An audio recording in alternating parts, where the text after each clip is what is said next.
Please rise. It got crazy, so I'm doing our prayer pledge and four-way test today. Unless somebody wants to volunteer real quick. Nope. Okay, I'm doing it. All right. Please bow your heads. Heavenly Father, thank you so much for this day. Thank you for the group of people who are here and who are dedicated to doing good in this world, to following the four-way test, to bringing peace and to our community and to our world. God, I ask you bless each one of them in their efforts today, in their thought and in their speech. Help us all to do this work in your glory and not for ourselves. Thank you for all the blessings you have given us. And for those who are traveling today, because there's a lot, surprisingly, we ask blessings on them for their safety. God, we love you. We thank you. In Jesus' name we pray. Amen. All right. Face the flag. I pledge allegiance to the flag of the United States of America and to the republic for which it stands, one nation, under God, indivisible, with liberty and justice for all. All right, and the four-way test in traditional order. First, is it the truth? Second, is it fair to all concerned? Third, will it build goodwill and better friendships? Fourth, will it be beneficial to all concerned? So I was kind of looking around at you guys. You can have a seat, it's fine. I was looking around at you guys, and most of you are not looking at the banner. I'm very impressed with you. Good job. Pat yourself on the back. Yay. Only if you go in order. Okay. Any guests today other than Mr. Sean Hart from the Rotary of Smyrna? No, we do not have any. Okay. We have, remember, this is membership month. So you have a call to bring in new members, to invite people. We want to share Rotary, not because we just want our club to grow, but because we know that the more power that we have within the club, the better we can do within our community. We have, if you were not here last week, we printed out these little cards, business card size, and they're Rotary invitations. You can keep them in your pocket, in your purse, in your wallet, whatever. If you meet with somebody during the day and you're like, hey, you know what? You'd be a really good Rotarian. Hand them that card. It's got our information on it, the website, where we meet, when we meet, all of that stuff. And you can write your name on the card if it's an introduction. So those cards should be, it looks like well, never mind. You can't have them today because Bill Taylor took them. I was wondering about that. So just remember that. Please try to bring a guest next week. And we want, again, share Rotary. Any announcements from the group? Yes, ma'am. Oh, you do? I'm sorry. Did you raise your hand and I just missed it? I'm so sorry. Hi, everybody. I'm Susan Gully. I've been friends with Dana for a long time. And I work at Journeys in Community Living. We work with people with disabilities. But I know several of you in this room, and it's very nice to be here. Fantastic. All right. Thank you, Dana, for bringing. Yes, ma'am. Okay. Do you want to just come up here and lead today? It's fine. We are looking for volunteers for the upcoming golf tournament. So if you know any groups that want to get involved, please let me know. We're looking for individuals and groups that would like to volunteer today of our golf scramble. So you all know about that already, but we are looking for When is that again? September 30th. September 30th. Yep. So yes, you know, anybody wants to volunteer or any groups or anything, please let me know. Okay, so how are we doing on sponsors? Good, bad, yes, no? Do we still have room for 8 teams, Don? Did we know? No. Okay, 8 was still the number last week. All right. We collected $1,300 more this week, so excellent. We're rocking and rolling. Where are we at as far as that goes? Do you know? I don't have the total. Okay. Well, it sounds really, really good this year. You guys have really. Lori, do you know? I think I checked the website last night, and we are one whole sponsor away from being last year. Nice. So I think we're $50 off from being last year, so it's 18. And we still got it for 30 days. Or hey, Jacob, put me down for a whole sponsor. Matt, I'm sorry, I will not be able to play. Oh, you're there. I will not be able to pay my dues this quarter because I'm going to be doing this today. Lori, you look like you're ready to go. I am. As somebody paid. As Brooke said, this is membership month, and we wanted to talk about the different types. Remind people of the different types of memberships that you could have. We have individual, which is what most of us are. You can also have a membership that is a spouse partner, which we've got several of those in the group. Thank you for our newest Rotarians that joined as a spouse partner. We have young professionals, and then we also have corporate and nonprofit. So anyway, there's are different types of memberships that we have.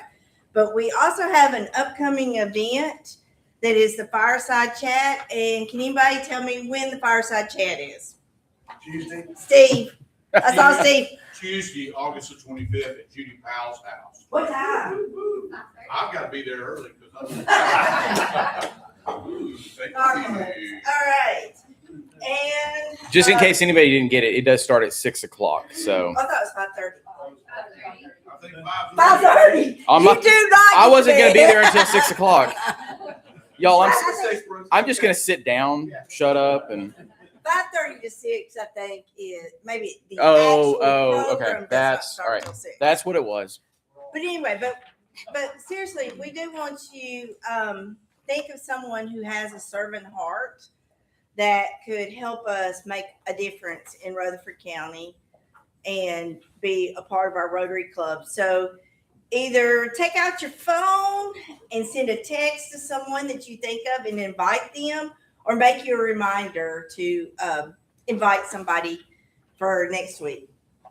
Excellent. Thank you, Lori. It's actually from 5 to 7. It probably starts at 5:30. You want to share my card? You know, here's the thing. I took a risk and hired a virtual assistant earlier this year because I knew schedules were going to get crazy. She may not last very long. See, that's the Rotary way. I just passed the buck, right? No, it's not. It's absolutely not. Okay. Any other announcements? Yes, Miss Judy Powell. Foundation football. I appreciate everybody that signed up, but there are a few of you in this room who haven't signed up yet. So if you need suggestions for your teams that you want to select, I'd be happy to talk with you. And what you're doing is selecting a pro team, a college team, and or a high school team, at least two of the three. And what you're signing up for is pledging to contribute to the Rotary Foundation $5 per win for your teams and 10 cents a point, win or lose. So it's going to a good cause. It gives you an opportunity to pretend you're going to win again this year.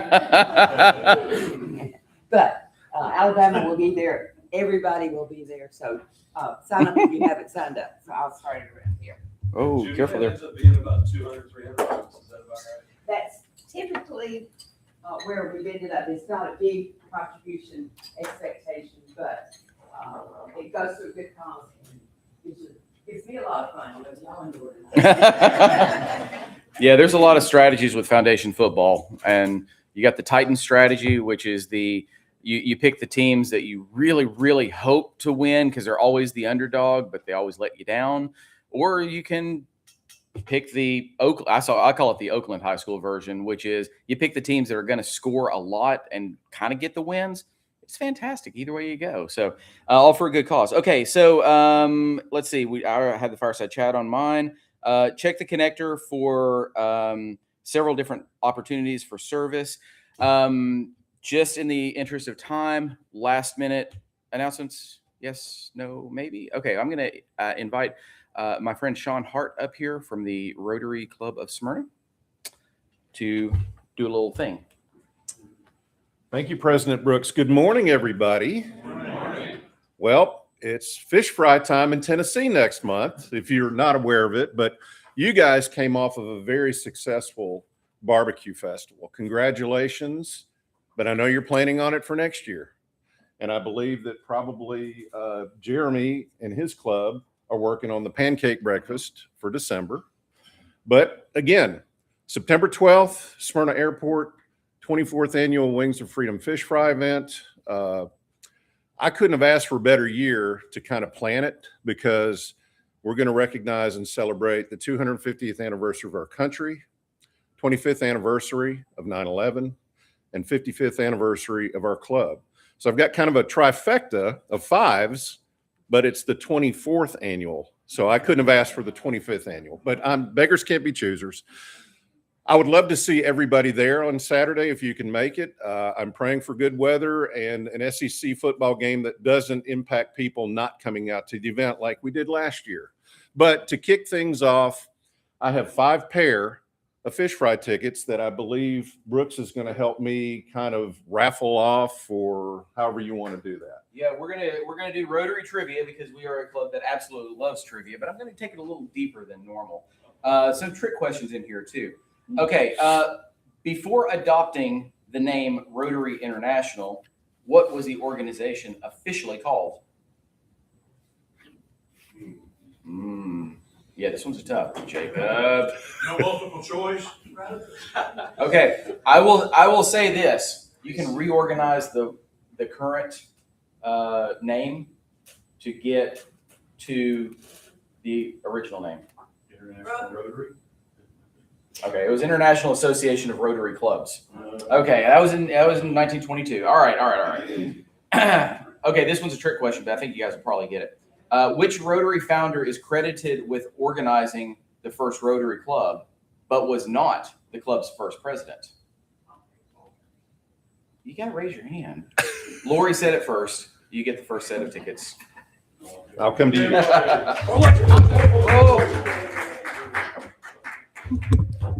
Really? Do we have any insurance agents in here? Or please be careful, Sean. Yes, sir. Yes. Okay. The four-way test wasn't originally created for Rotary. Does anybody remember the name? Judy, you don't get to answer this. Remember the name of the guy who actually wrote the four-way test? I'll give you a hint. His last name is the same as a person in this room who previously was a president, who is wearing a hat.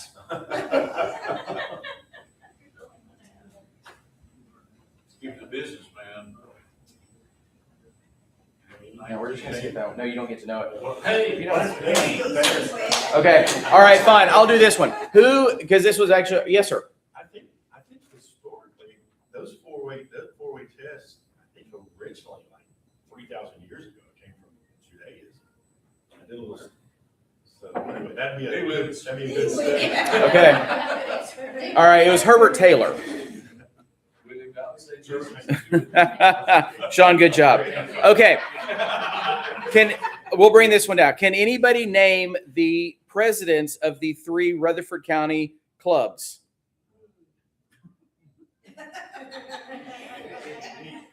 Y'all, You should know one.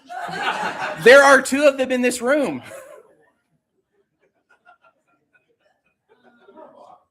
I know you two. I don't know the third. He said earlier. Okay. Jeremy Yes, but you got to say the other 2 too. Sean Hart and Brooks Crystal. Very good. Excellent. Yeah. How many more we got? We got 2 left. Okay. This is taking forever. You came up with Here, I know. Look, this whole meeting just needs to be erased. All right. I know. All right. Well, I'm gonna make a call. The person who brought a member guest or a guest today, not who could potentially be a new member, is Dana. All right. Does anybody really, really want to go to the fish fry? No, I do, but I've already got my ticket. So, Aaron Cox. Thank you, Sean Hart. That was fantastic. You did your best to save me, but it was not successful. So I'm going to give up right there, and we're going to have our speaker come up now as I find his bio. Just give me just a real quick second. Truly great speaker needs no introduction. Yeah. So here comes a long introduction. That's okay. You know what? I don't even have his bio handy. So come on up here, Tom. I'm sorry. Tom Starling. Yeah. is our speaker today. He actually found. How did you find us? Yeah, it was online. It was Yeah. online. You did a little search. So Yeah. I'm gonna. This is the one thing that I'm gonna rest my success on is that our website is working. It's Yeah. bringing in a couple of speakers. That's good. Remember. Oh! I should have asked. Does anybody know the website address? I'm out of tickets. I'm out you. of tickets. I know, it's okay. You get a handshake. I wanted one win. Tom, There you go. I'm sorry I did not introduce you properly. No, that's fine. So I'm Tom Starling. I am the development director for Evergreen Life Services. I've been a professional do-gooder forever. I was the CEO of the Alzheimer's Association, CEO of Mental Health America. For a few years, I ran the local United Way here. McKendree Village is a retirement community that I ran for a short while. But it wasn't too long ago that I jumped into Evergreen Life Services. And what we do is we serve, provide for, and champion people with intellectual and developmental disabilities. And that's a whole new world for me. I mean, again, I had done some long-term care with McKendree and the Alzheimer's Association. The last 15, 16, 17 years, I had done mental health. And I thought, to get into IDD, intellectual and developmental disabilities, will be very similar. It's not. The politics, the policies, the acronyms, it's all news to me. But I fell in love with Evergreen because of their leadership. I found them in 2012. I went to this national nonprofit leadership institute called Blue Ridge. And Blue Ridge will actually turn 100 years old this next year. But there's probably 100 nonprofit CEOs there. Most were United Way execs. Probably the next most were Catholic charity executive directors. And then there was this group called Evergreen. And I was like, what is Evergreen? And they began talking to me about their housing that they have, even here in Middle Tennessee, their day programs, their job training, life skills training. And one of my favorite is the foster care. And I say foster care, when it comes to intellectual and developmental disabilities, IDD, they have a real sexy name for it called the family provider model, which, that describes it pretty well, but most people understand foster care. And fostering is hard enough. It has its own challenges, but to think of people who say, I have a spare bedroom, I have room at my table, I will foster somebody who has disabilities. Sometimes who we serve, they're people with autism that have been nonverbal all their lives. We serve people from age 18 months to, I think, 82 is the oldest right now. The three oldest men who live together in our supportive living home, all three are nonverbal. They never said a word in their life. And they have 24/7 care there at their house as well. We have people with spina bifida. We have people with cerebral palsy, hydrocephalus, Williams syndrome, Angelman syndrome, and even some veterans who unfortunately came home very different than when they left for their service with some traumatic brain injuries. I do have a PowerPoint, but I don't want to get away from the Zoom in case somebody's watching it. So just a little bit about us. We started in Shreveport, Louisiana, Houghton, Louisiana in 1959, and our headquarters is still there. We're faith-based. We were started by a Presbyterian church. Our legal name is still Evergreen Presbyterian Ministries, which I just love. I compare us to special kids. When people are from Rutherford County, they know special kids. It's not like when I was with the Alzheimer's Association and we said, well, here's some of the best practices in caregiving, or here's what may cause Alzheimer's. It's not like mental health where we passed out brochures and information saying depression is real. You need to pay attention to these symptoms.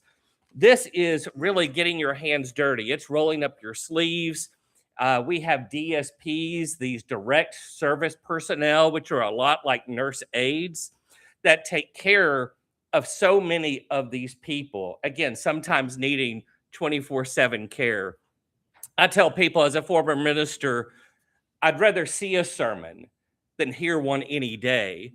I'd rather one would walk with me than merely show the way. For the eye's a better pupil and more learned than the ear. Fine counsel is confusing, but your example is always clear. And the best of all the preachers are the ones who live their creed. For to see good put in action, that's what everybody needs. I soon can learn to do it if you'll let me see it done.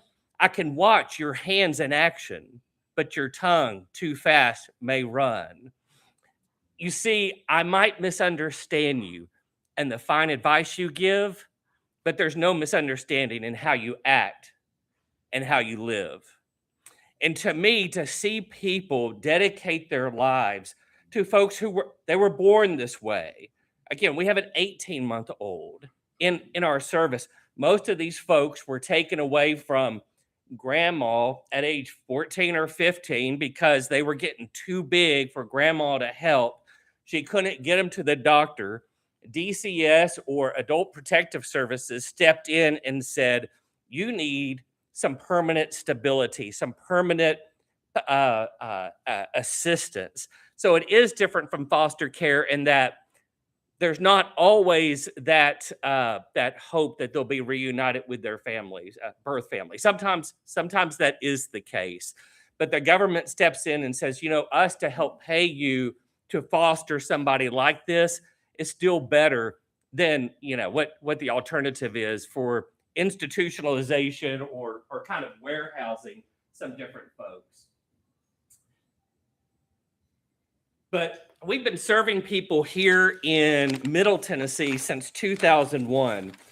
When I joined 6 months ago, I thought, well, of course, you come into a new job so excited. And the first thing I hit was the worst health insurance you could ever imagine, which is fine. You can't always do anything about the health insurance. But then I'm like, all right, I'm ready to go with these donors, to move them from annual donors to major donors, to maybe lifetime donors. And once I took out the dead people and the do not call list and the employees in Middle Tennessee, having been here since 2001, we had 4 donors. And I'm like, are you kidding? I was like, you don't need an experienced development director. You need somebody with some shoe leather. You got to get out there and kind of make it happen. So, and you know what I'm talking about with barbecues and fish fries and golf scrambles and porch parties that you guys are having. It really, it's work to get out there. But we had just taken that Medicaid model and just squeezed blood out of a turnip with excellence. We provided the basics, and barely that. When you see these folks, their shirts, it's like a tent hanging on them because they can't really afford nice fitting clothes when they're growing so fast as children, school children, young adolescents. When they come on an outing with us, they for their lunch, they bring a Lunchable, high in salt, low nutrition, terrible. When they go on these outings, guess where they get to go? They get to go to the park where they can sit passively. Or sometimes they get to go to the mall and sit in the food court and buy nothing and just watch life happen around them. So this is my job because Evergreen, being faith-based, they realize that not just for innovation and strategy do they need somebody out there with a little shoe leather and a little experience, but to make these lives worthwhile with their cerebral palsy and Down syndrome and IDD diagnosis to help them hear the crack of a bat or the roar of a crowd or just a tailgate at a springtime practice over at MTSU. These are the things that I'm looking to kind of give them so that they can have the lives that they need. And it's just amazing when you have these foster parents and the mission of somebody like Evergreen, and then just a little money that can go a long way with that ministry concept that they have.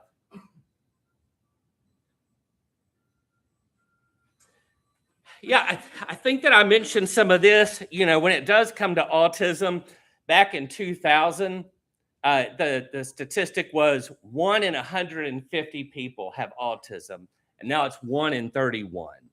But they also say that about 1 in 8 people have some type of disability or something that would cause them to have some type of diagnosis, like autism or IDD, or even something severe like that.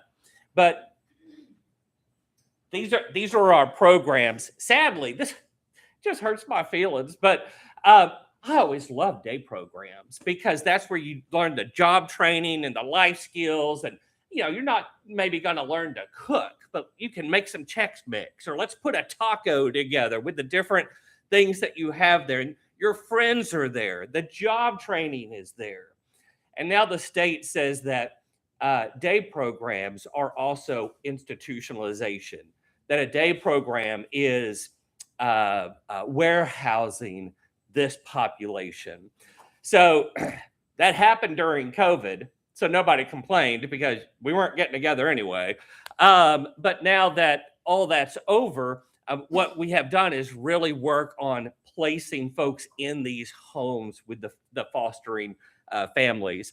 That we still have the supportive living, the day programs. We even have a social enterprise where we take retired parachutes and we have them make purses, dog scarves, leashes, some different things from parachutes that are kind of retired. So that's our tie-in, some to the veterans community. Let's see.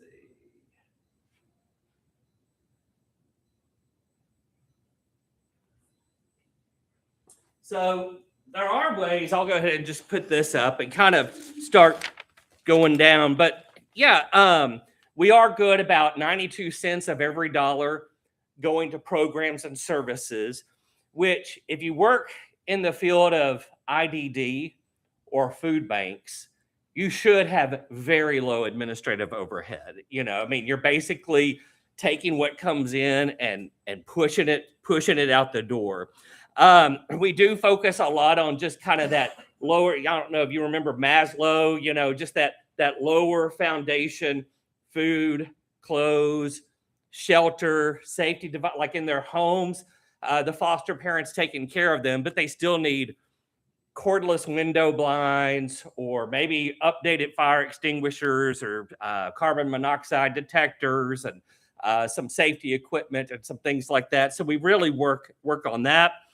We also put a lot of money into just prescription assistance for them, or dental assistance for them. They have that through Medicaid, but sometimes it just doesn't cover absolutely everything. I've talked a little bit about this. So there are opportunities to volunteer. One company came out and had a Cinco de Mayo party. So you had some cultural education, and we were wearing sombreros, and we were eating with the company, and just to have people like that, if it's cooking demonstrations, art demonstrations, artwork, and helping them with opportunities like that. We're also having a disability-friendly trunk or treat. Since Halloween's on October 31st, which is a Saturday this year, we're actually just going to get out there from 1 to 3 outside of our office and do that with our folks, as well as the United Cerebral Palsy Foundation as well.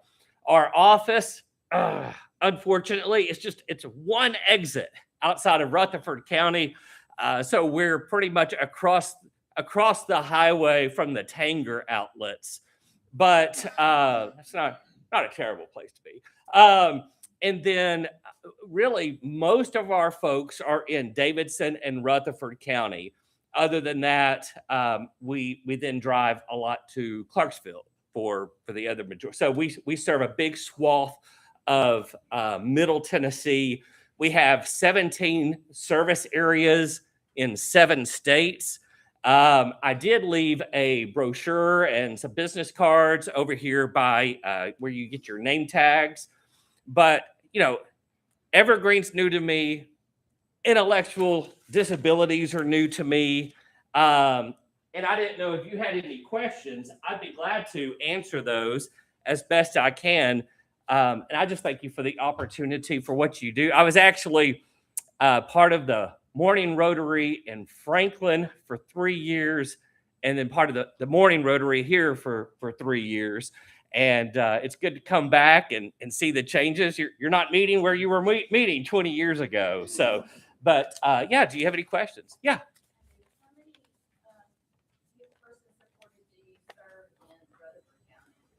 So in total in Middle Tennessee, we serve 25 youth and 50 adults. And I would say about 25% of those are in Rutherford County. Do you have housing also? No, our housing is only in the Antioch area. Mhm. And it's funny because in Tennessee, we're in Memphis, Nashville, Knoxville, Chattanooga, and Greenville. In Greenville, we have 21 homes, and we even have an outpatient clinic, the Abundant Care Clinic, which serves everybody in the community, but really specializes in helping people with IDD. So, yeah, you wouldn't think Greenville would be wearing the crown, but there you go. Yes. What's your biggest need for donations here locally for the people you serve? It's really the outings and the first time experiences that we were talking about. We're talking about people who have never felt sand between their toes, maybe never spent the night in a hotel, never been in a wave pool. And when you talk to foundations about that, they're like, well, this guy just wants to send people on vacation, and they don't understand the fact that you're not just having to help one person have these first time experiences, but you often have to buy a ticket for their caregiver, guardian, provider. And so it's doubled the cost for something nobody will ever have in their life. So it's actually these outings. Other than that, I'm working on the food and safety equipment in their home to kind of help train them in eating healthier. People with IDD, they die 20 years earlier than their peers without those disabilities. They don't necessarily die from their disability. They die because they're unhealthy and they have barriers and no access to healthier opportunities. So yeah, it's outings and then food and safety equipment. Yeah. Do you have to partner with any other agencies to provide services and meet needs? We do. So I'm new, and so I'm just now joining chambers and looking at rotaries and wanting to connect with churches, specifically Presbyterian churches, since we have that heritage. We're partnering with youth villages and the Cerebral Palsy Association. We partner statewide with the Tennessee Disability Coalition. And I still, even though I live in Rutherford County, I still haven't been over here. Is it Liberty Coffee? Is that the? Yeah. So, I have a real, for somebody who's worked in substance abuse and mental health, I have a really bad caffeine addiction. So I got to go there. So, but we're growing in our partnerships, but the ARC, who else? I'm sorry? 54 we've not partnered with, but we need to. I know their CEO very well, but yeah, that's great. Anybody else? Great. Again, my name's Tom. I have cards over there. There's so many good organizations, and I just want to thank you for what you do locally and in Middle Tennessee as a whole. I think it's so important to love our neighbors, and you do a really good job. So thank you for what you do. Just a token of appreciation, a few things. A Rotary thing. Great. Believe me, Helps when- my addiction. Absolutely. That's water. For Water. But I say once Rotarian, always Rotarian. So you've been there. Also, this is one of our biggest things. We love the four-way test here. And so this is a four-way test challenge point that I will give to you. Wow. Keep it with you. Remind you as you're making decisions every single day. I could go to Cash for Gold. You could. Absolutely. You could try that. Thank you very much, Tom. Okay. My apologies for the hot mess that the first part of our meeting today was. You ever have those days where just you can't do anything right? Yeah, that's every day. Thank you guys very much. Any last minute announcements? Anything? No. Fireside chat. Who's thinking about attending or will be attending? Excellent. I love all those hands. Thank you very much. Let's go out and be Rotarians. So was it 5 minutes over?